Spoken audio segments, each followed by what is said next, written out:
Hello, folks, and welcome back to another review and thoughts on. I know it's been a long time since seen on camera. Um, yeah, No Exit, which is a newer film, 2022 film. It's a more of a thriller drama,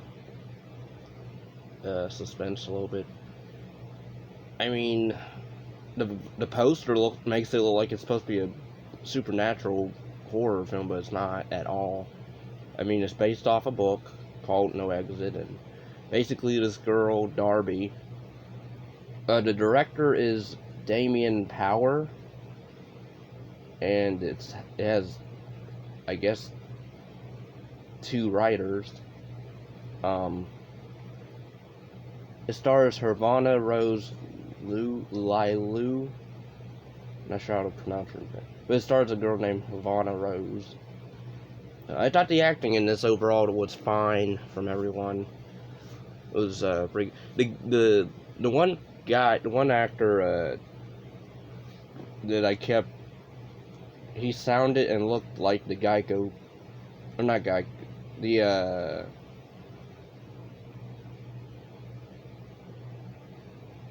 the black guy from those commercials that say, "Allstate, are you in good hands?" I think that was him. That is in this, I believe. I believe that's him. He has the voice and he has the look. He's just much, much older.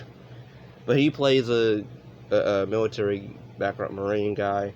But anyway, our main character, Darby, who she's in rehab and she's having a hard time there, finding out her mom is going into surgery or something, and I guess something to do with her brain. So she wants to leave there, but she can't. So then she breaks out,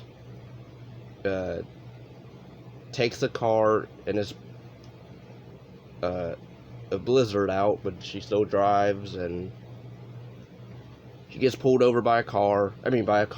Tells her, the roads are bad, you gotta turn around. So then she goes to this rest stop. Well, not really a rest stop.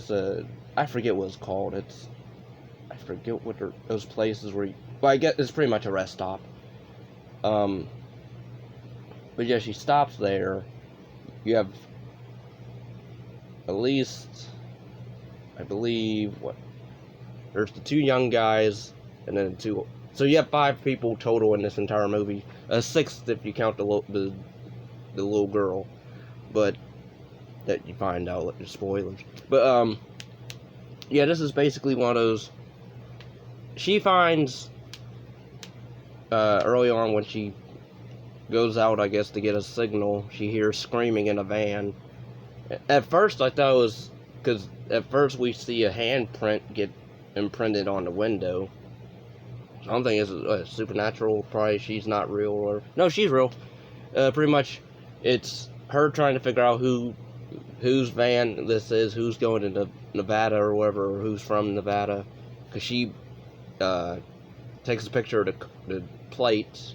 And then she goes back into the rest stop where the other people are, and she tries to fill them all out of who's going where, who's from where, and so that was I liked her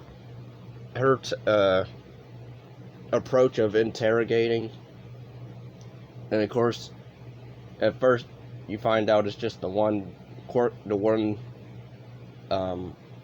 twitchy guy that's very, freaks out a lot, and at first you think it's just him, but then the little girl, her name's Jade. I thought she did fine in this, but she's like, "Where are the 2 men that abducted me?" And then Darby's like, "What are you what do you mean 2 men?" And then we find out, oh, it's the other young guy, Ash, who she sort of trusted, and then we find out, oh, he's a heel. So it's basically Darby, Allstate guy who's a Marine, and I think it's supposed to be his wife, or not his wife, I guess his best friend or girlfriend, or because I think they're supposed to be going to, I think to Reno. Because we do get some character, background, which was pretty cool. But yeah, I mean, it's her. I got a little bored because it was just them sitting around talking, and then it's her going back and forth to the van to check on the little girl Jade, and then she's trying to also stay alive, and then trying to warn the others, but she can't. And then eventually, the little girl stumbles in, and then pretty much the third act of this was okay. I mean, they basically, it's not a. She is like the way she described like her drug addiction was like any type of drug. So she has like cocaine, I believe, is in this little packet. She snorts that because like the Ash guy, he like nailed her arm to like the wall. So she takes some cocaine and snorts it so she can ease the pain while she gets a hammer and pulls the nail out. And then she goes to town on one guy, sorta, but then not really. And the gore, like, there's really no gore in it. I mean, there's a decent effect where she stabs the Ash guy at the end in the neck. But yeah, she does a Tony Montana where she snorts and like to ease the pain, and she gets shot by a police officer. I'm like, please don't have this end where it's a misunderstanding. No, it doesn't end like that, thankfully. But it was just okay. It wasn't anything interesting really happening. I mean, the best that you get, I mean, if you like thrillers, although a lot of people are saying the book is better. I never read the book. I didn't even notice it was based off a book until the end credits. But yeah, that was no exit, which I don't know why it's called that, because, I mean, there is an exit, but, yeah, whatever. Anyway, I hope you enjoyed this. I don't recommend the film. And yeah, mainly, I mean, I usually do horror film, which I still am, and will. But this one, it was a detour.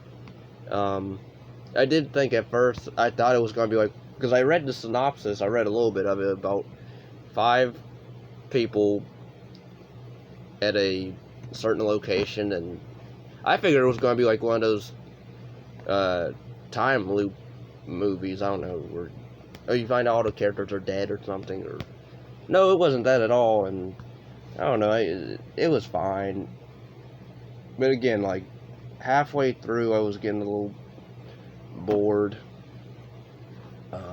It was starting to get old where she's going back and forth, and then they're chasing her, and then even then you find out another twist in the film where the Allstate guy's girlfriend, wife, best friend, whatever she is to him, you find out she orchestrated the 2 guys to kidnap the little girl that they're trafficking, pretty much, which that's pretty much what they're doing.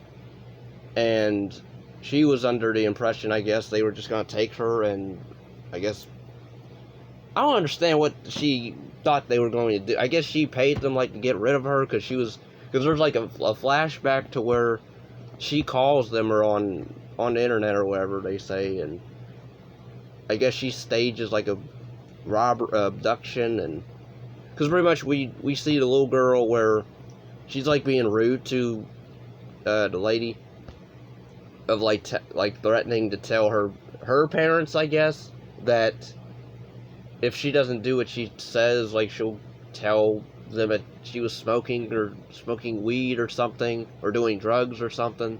So then she makes her do like this stupid video dancing, doing the vacuum or whatever. So then I'm like, okay, so I don't care for the little girl then.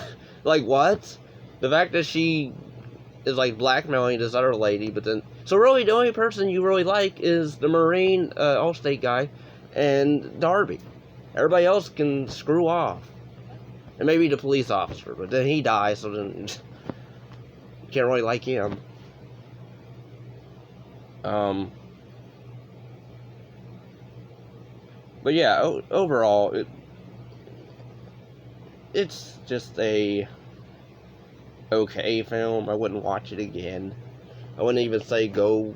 I think it's on Hulu. I wouldn't even watch it again.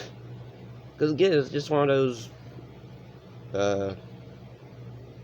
boring thriller movies where really only one person this time around is the best character. I mean, I guess some people will argue, oh, the little girl is, the Jade character is likable, sorta. Not really, because when you see in the flashback of how she is, it's like, what? Okay, so I don't care about her. And then we get like it's supposed to be like a subplot, I guess, as well, where she has a disease. I forget what it's called. It starts with an A. And then like, because like these two kidnappers, these trafficker guys, we're supposed to have sympathy for them a little bit, I guess. Because like they're like, our uncle helps troubled kids find homes or something, and like we're supposed to sort of sympathize with them, the fact that they're kidnapping children and I guess bringing them to other random people, because I guess they take them from homes that aren't good homes and then put them in better homes. But then I'm like, but then you're duct taping her and tying her up with rope and all that. I'm like, what? Okay. So yeah, I couldn't sympathize at all, and then I guess they care about each other a lot, but then I didn't care about them at all. And even the one tweaky guy, the twitchy guy, even he was a bit hesitant, but then he's like freaking out as well about what they're doing, but then he didn't bother to like stop it. So then you can't really like him because he didn't bother to change his ways in the scene. So his death is pretty funny, where he gets accidentally shot with a nail gun in the forehead. I'm like, I know if you got shot in the forehead with a nail gun, you still survive, because I guess the nail doesn't go straight through the skull. But like if you slip and then, like I guess he fell face first into the ground or into the floor, and that can do it. It's edited fine. The acting's decent to good. The concept is okay. The characters, again, only one likable character, and that's Darby. A good bit. But actually made decent decisions throughout the film. I didn't really get I was reading like comments of people like, oh, she made stupid decisions, and I didn't see any really that I can think of. But yeah, I hope you enjoyed this. Please give it a like, and comment if you've seen the film or read the book, if you think the book's better. But yeah, thanks for watching, take care, and peace and love.